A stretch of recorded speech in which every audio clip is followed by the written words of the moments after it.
Hello दोस्तों, I am Vijay Kumar and student of Shri Krishna medical college. आप सबको इस प्यारे से फैमिली सुपर 30 केमिस्ट्री क्लासेस में स्वागत है। दोस्तों, आज मैं आप सबको एक खूबसूरत सा topic cell cycle and cell division का एक खूबसूरत सा टॉपिक का नाम है एम फेज में मास्टर बनाने आया हूँ। तो चलिए आज का क्लास एक मोटिवेशनल वर्ड से स्टार्ट करते हैं। डर से बड़ा कोई वायरस नहीं और हिम्मत से बड़ा कोई वैक्सीन नहीं। अर्थात डर से जितना डरोगे उतना ही आपको डर होगा। इसलिए दोस्त, हिम्मत बांध करके खुद पे मेहनत कीजिए, खुद के कमजोरी पे मेहनत कीजिए, तो एक दिन आप बहुत बड़ी सफलता प्राप्त कीजिएगा।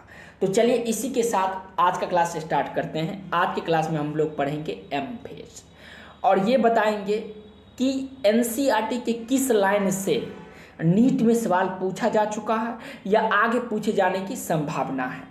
क्योंकि आप सभी जानते हैं दोस्तों कि इस चैप्टर से करीब करीब 5 सवाल अर्थात 20 मार्क का क्वेश्चन पूछा जाता है और ये 20 मार्क आपके नीट जैसे एग्जाम में गेम चेंजर साबित हो सकता है। 20 मार्क आपके नीट जैसे एग्जाम में गेम चेंजर साबित हो सकता है। तो अभी तक हम जो भी बातें पढ़े थे उसका क्विक रिकैप ले लेते हैं, पिछले क्लास में जो पढ़े थे।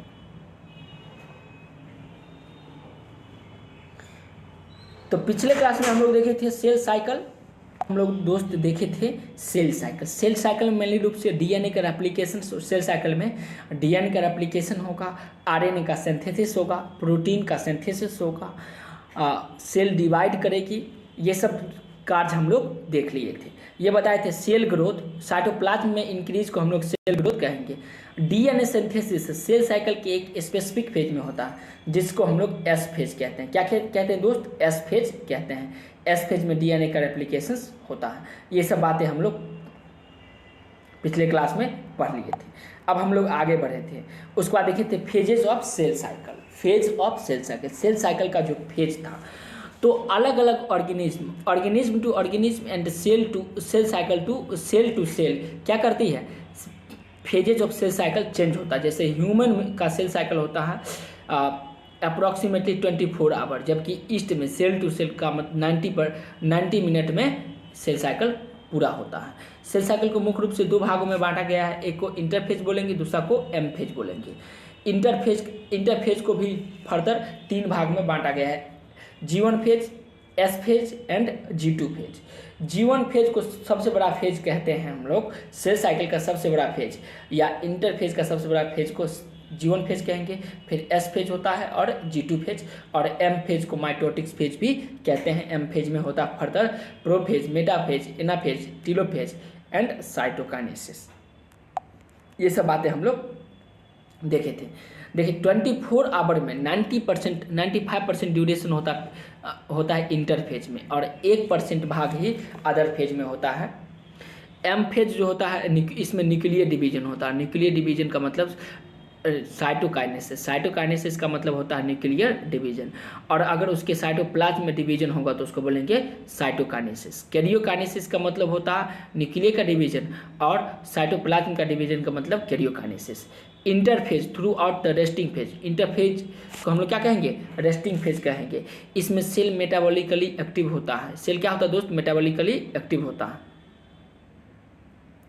Both cell growth and DNA replication in ordinary manner होता है। ऑर्डिनरी मैनर में ये सब होता है। इसको फिर से हम लोग इंटरफेज को फर्दर कितने भाग में बांटे थे? 3 भाग में। G1 फेज को हम लोग क्या बोले थे दोस्त? G1 फेज को गैप 1 फेज, एस फेज को सिंथेसिस फेज बोलेंगे, और G2 फेज को गैप 2 फेज कहेंगे। G1 फेज में क्या क्या घटना होता है? तो G1 फेज में यह है interval between mitotics and initiation of DNA replication, मतलब S phase. G1 phase interval होता है। देखिए यहाँ पर समझिए इंटरवल, इसका मतलब समझिए।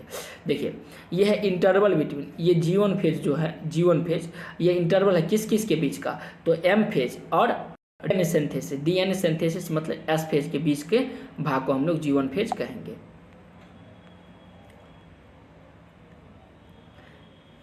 ड्यूरिंग G1 फेज में क्या होता है? सेल मेटाबॉलिकली एक्टिव होता है और कंटिन्यूसली ग्रो करते हैं। लेकिन इसमें डीएनए का रेप्लिकेशन नहीं होता है। एस फेज को सिंथेसिस फेज भी कहे थे कल के क्लास में, मैं आपसे ही पूछ रहा हूँ, आप क्विक रिकॉल कीजिए। और इसमें डीएनए सिंथेसिस एंड रेप्लिकेशन होता है। अमाउंट ऑफ डीएनए डबल हो जाता है, अर्थात 2C से कितने होगा दोस्त, बिल्कुल सही 4C हो जाएगा। लेकिन क्रोमोजोम के नंबर में कोई भी चेंज नहीं होता है। अर्थात G1 फेज में क्या था, G1 फेज में 2N था, तो S फेज के बाद भी क्या होता है, 2N ही होता है, अर्थात क्रोमोजोम के नंबर में कोई चेंजिंग नहीं होता है। G2 फेज में क्या होता है दोस्त, तो G2 फेज में प्रोटीन का सिंथेसिस होता है, प्रोटीन का सिंथेसिस होगा, preparation for mitotics will cell growth continue, जबकि इसमें सेल ग्रोथ क्या होता है, कंटिन्यूअस होते रहती है।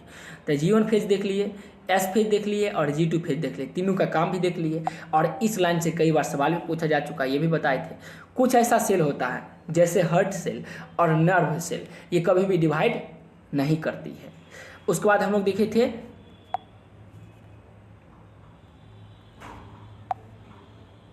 क्वासेंट स्टेज, क्या देखे थे दोस्त, क्वासेंट स्टेज, जिसको हम लोग G0 फेज भी कहेंगे।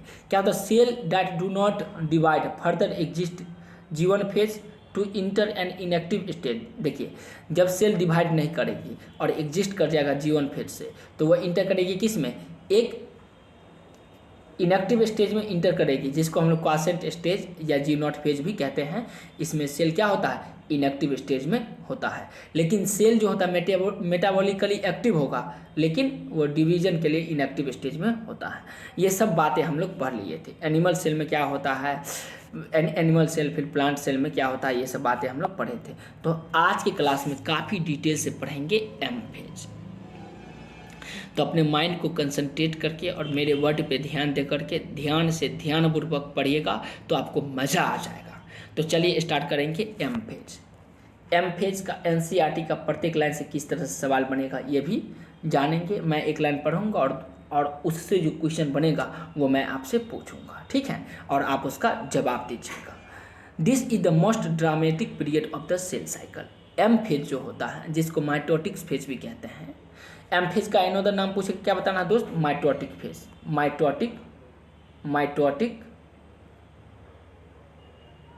माइटोसिस फेज कहते हैं। क्या कहते हैं दोस्त, माइटोसिस फेज भी कहते हैं किसको, एम फेज को।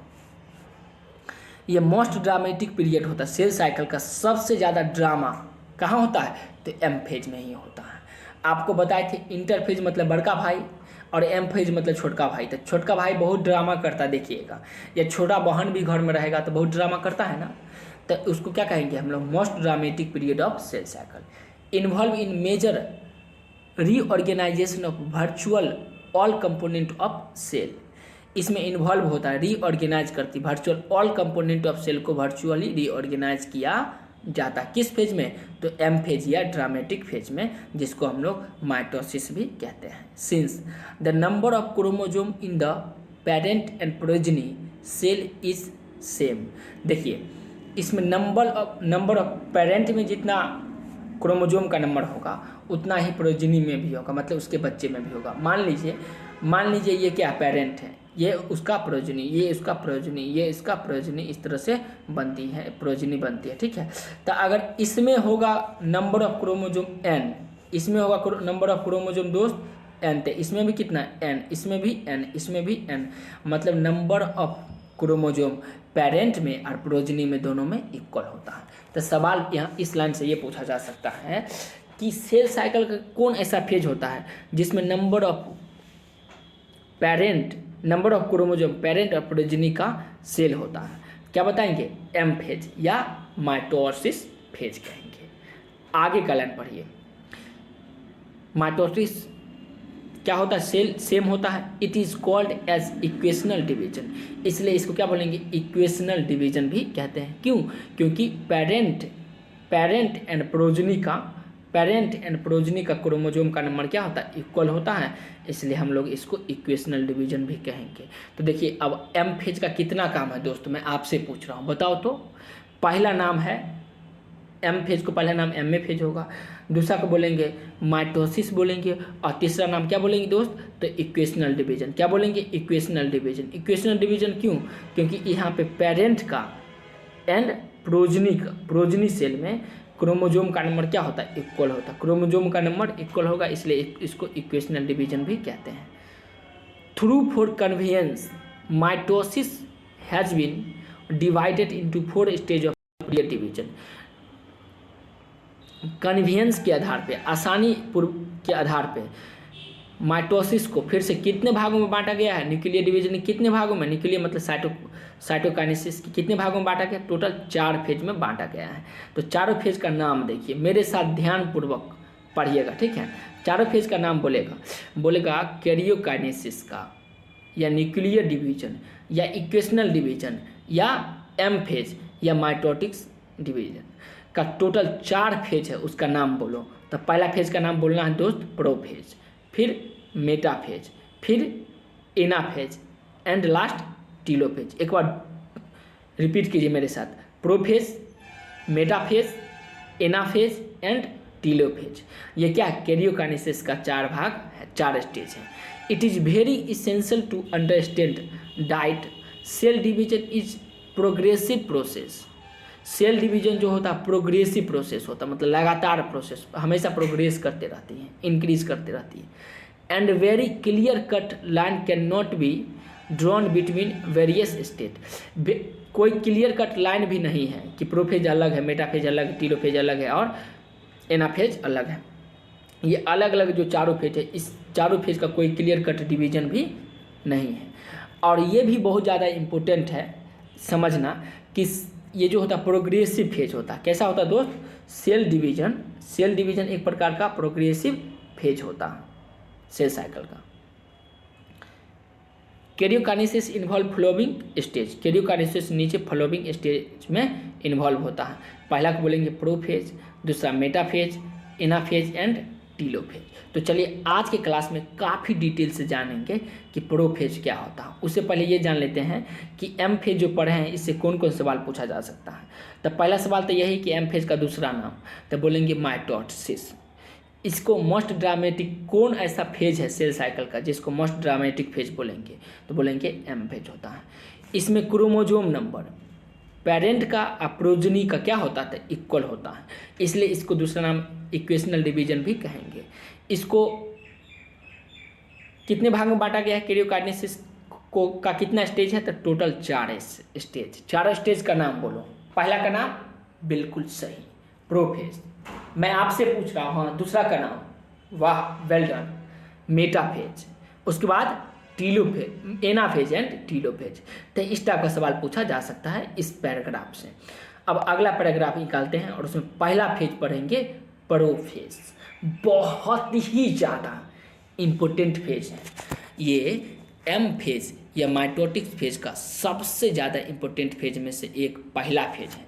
देखिए प्रोफेज कैसे होता है, थोड़ा सा फिगर से समझिए। देखिए ये जो आप फिगर देखे थे, ये फिगर, इस फिगर को आप ध्यान रखिएगा हमेशा। ये एनसीईआरटी में 10.1 फिगर जो पेज नंबर 163 में मिल जाएगा। देखिए समझिए, ये है इंटरफेज और ये है एम फेज। तो इंटरफेज के को क्या भाग में बांटा, G1, S and G2 phase.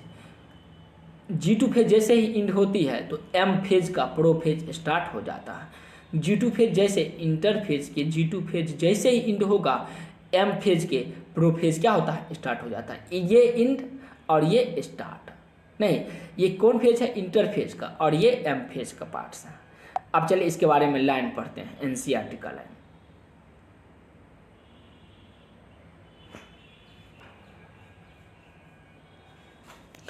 Prophase which is first state of karyokinesis of mitosis. Mitosis, M phase को ही तो माइटोसिस बोलेंगे। माइटोसिस का पहला फेज, कैरियोकाइनेसिस के पहला फेज कौन है दोस्त, तो बोलेंगे माइटोसिस है। पहला फेज माइटोसिस है। प्रोफेज, माइटोसिस का पहला फेज प्रोफेज होगा। Follow S and G2 phase of interphase, जो फॉलो करेगी S and G2 phase, interphase के एस एंड G2 फेज को एम फेज या माइटोसिस फेज का कौन सा स्टेज फॉलो करेगी, तो बोलेंगे प्रोफेज। कौन फेज दोस्त? प्रोफेज। ये माइटोसिस की कैरियोकाइनेसिस का कौन स्टेज है? तो ये पहला स्टेज है जो SN-G2 फेज को क्या करती है? फॉलो करती है। SN-G2 फेज इंटरफेज है। क्या है दोस्त? इंटरफेज। अगला line, in the SN-G2 phase in the SN-G2 phase, the new molecules formed are not distinct but intertwines। SN-G2 phase में न्यू मॉलिक्यूल्स जो होता है फॉर्मेट करती है उसको डिस्टिंक्ट नहीं कर सकते हैं, अलग अलग नहीं कर सकते हैं। ये इंटरट्विंस होता है। इंटरट्विंड होता है। क्या होता है? इंटरट्विंड होता है। जैसे जुड़वा होता है ना, ठीक वैसे यहाँ पे भी है। Prophase is marked by the initiation of condensation of chromosomal material. सवाल बहुत ज़्यादा इंपॉर्टेंट लाइन दोस्त, NCERT का इस पैराग्राफ का अभी तक का सबसे ज़्यादा इंपॉर्टेंट लाइन है कि प्रोफेज किसको मार्केट करती है। तो बोलेंगे प्रोफेज किसको मार्क करेगी, तो हम लोग बताएंगे initiation of condensation of chromosomal material. Initiation of condensation of chromosomal material मतलब क्रोमोजोमल मटेरियल की इनिशिएशन को कंडेंस करती है। कौन? तो प्रोफेज। कौन दोस्त? तो prophase. The chromosomal material becomes untangled during the process of chromatic condensations. Chromosomal material जो होता है, क्रोमोजोमल मटेरियल यहाँ पे अनटेंगल्ड होता है। किस फेज में? किस अवस्था में? तो क्रोमेटिक कंडेंसेस होता है, उस स्टेज में ये अनटेंगल्ड हो जाता है। कौन? Chromosomal material. जो फिगर 10.2 का ए में दिया गया है, ये पेज नंबर आपको NCERT का पेज नंबर देखिए 165 page number, figure number 10.2 A and B जो दिया गया है, तो उसमें सबसे ऊपर वाला देखिए। मैं आपको इसमें भी फिगर दिखा देता हूँ। वो फिगर कहाँ है? ये देखिए, यही वो फिगर के बारे में बताया जा रहा था। पेज नंबर 165 का फिगर नंबर देखिए, figure number 10.2 a diagrammatic views of stage of mitosis. Mitosis का अलग अलग स्टेज का डायग्रामेटिक व्यूज यहाँ पर दिया गया। पहला क्या है? पहला है प्रोफेज, अर्ली प्रोफेज। उसके बाद लेट प्रोफेज। अगला है transition of metaphase and metaphase. तो यही सब बातें यहाँ पे दिया गया है। The centromere which has undergo duplications during S phase. Centromere duplicate करते कि किस फेज में? इंटरफेज के एस फेज में ये डुप्लीकेट करती है। सेंट्रोमियर इंटरफेज के एस फेज में डुप्लीकेट करती है। तो सवाल पूछा जाएगा सेंट्रोमियर इंटरफेज के किस फेज में डुप्लीकेट करेगी? तो बोलेंगे एस फेज में डुप्लीकेट करेगी। कौन? Centromere. Now begin to move towards opposite pole of cells. और प्रारंभ में ये क्या करती है? पोल के अपोजिट, सेल के अपोजिट पोल की ओर क्या करता है? मूव करना स्टार्ट कर देता है। सेल के अपोजिट पोल पे मूव करना स्टार्ट कर देती है। अपोजिट का मतलब मान लीजिए ये एक प्रकार का सेल है। क्या है दोस्त? ये एक प्रकार का सेल है। तो यहाँ से स्टार्ट होगा तो ये इधर की ओर जाना स्टार्ट कर देगा। ये इधर की ओर जाना, इधर की ओर, इधर की ओर, इधर की ओर, इधर की ओर। तो देख रहे हैं ना, पोल अपोजिट पोल की ओर जाना स्टार्ट कर देती है। अपोजिट पोल की ओर जाना स्टार्ट कर देती है। यहाँ से इधर जाएगी, इधर जाएगी, इधर आएगा, इधर आएगा, इधर आएगा, इधर आएगा, मतलब ऊपर नीचे इस तरह से अपोजिट पोल की ओर जाना स्टार्ट कर देता है। Completion of prophase can thus be marked by following characteristics event. जब प्रोफेज खत्म हो जाता है तो निम्नलिखित बातें दिखती हैं। और ये जो लाइन है यहाँ से निश्चित रूप से सवाल पूछा जाएगा ही, और कई बार पूछा जा भी चुका है। तो चलिए देखते हैं कि किस तरह से सवाल यहाँ पे पूछा जाएगा। Chromosomal material condense to form compact mitotics chromosome. यहाँ पर क्रोमोजोमल मटेरियल क्या होता है? कंडेंस कर जाती है। क्रोमोजोमल मटेरियल क्या होगा दोस्त? कंडेंस कर जाएगी और कम्पैक्ट और फॉर्म क्या करेगी? माइटोटिक्स क्रोमोजोम। एंड माइटोटिक्स क्रोमोजोम का निर्माण कर लेती है। माइटोटिक्स क्रोमोजोम का निर्माण कर लेती है।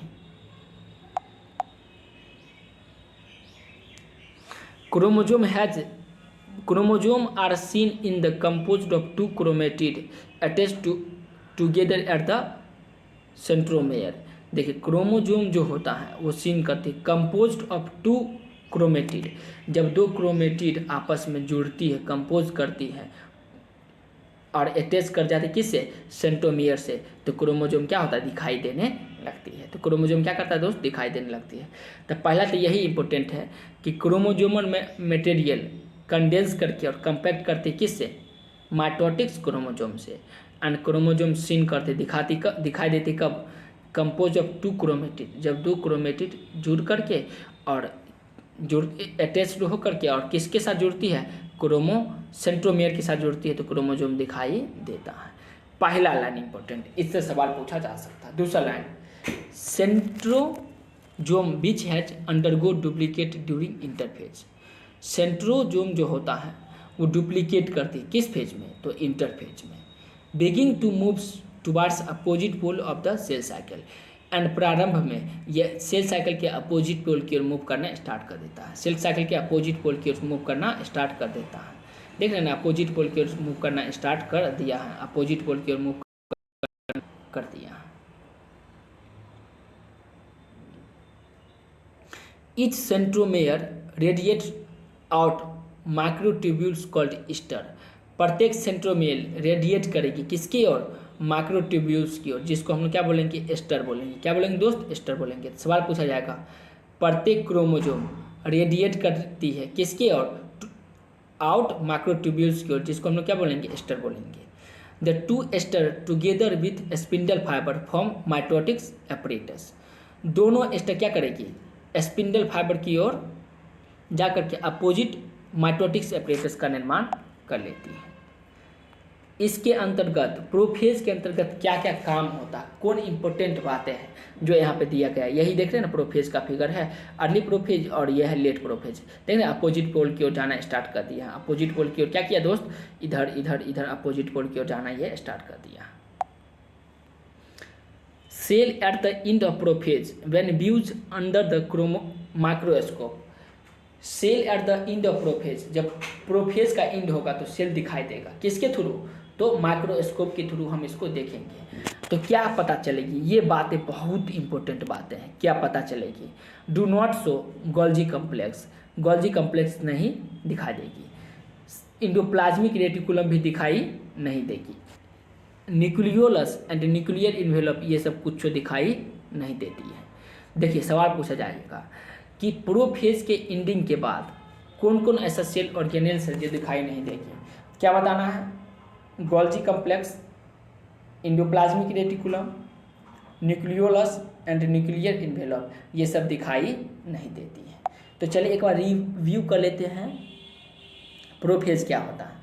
तो ये इंटरवल बिटवीन किसका, ये कैरियोकाइनेसिस का, माइटोटिक्स के कैरियोकाइनेसिस का पहला फर्स्ट स्टेज है, जो S और G2 फेज को क्या करती है, जो इंटरफेज के S एंड G2 फेज के बाद का ये प्रोसेस है। S and G2 phase of new DNA molecules format, not distinct but intertwines. S and G2 phase में DNA मॉलिक्यूल क्या होती है, फॉर्मेट होता है। Prophase is marked by initiation of condensation of chromosomal material. Process क्या marked करती है, initiation of condensation, initiation of condensation of chromosomal material. During duplication during S phase, centromere क्या करती है, डुप्लीकेट करती है ड्यूरिंग एस फेज में। Begin to move towards opposite pole of cell, prophase में अपोजिट पोल की ओर मूव करना स्टार्ट कर देता है। इसके अंतर्गत क्या होता है, तो chromosome are seen to be composed of two chromatid attached together at the centromere.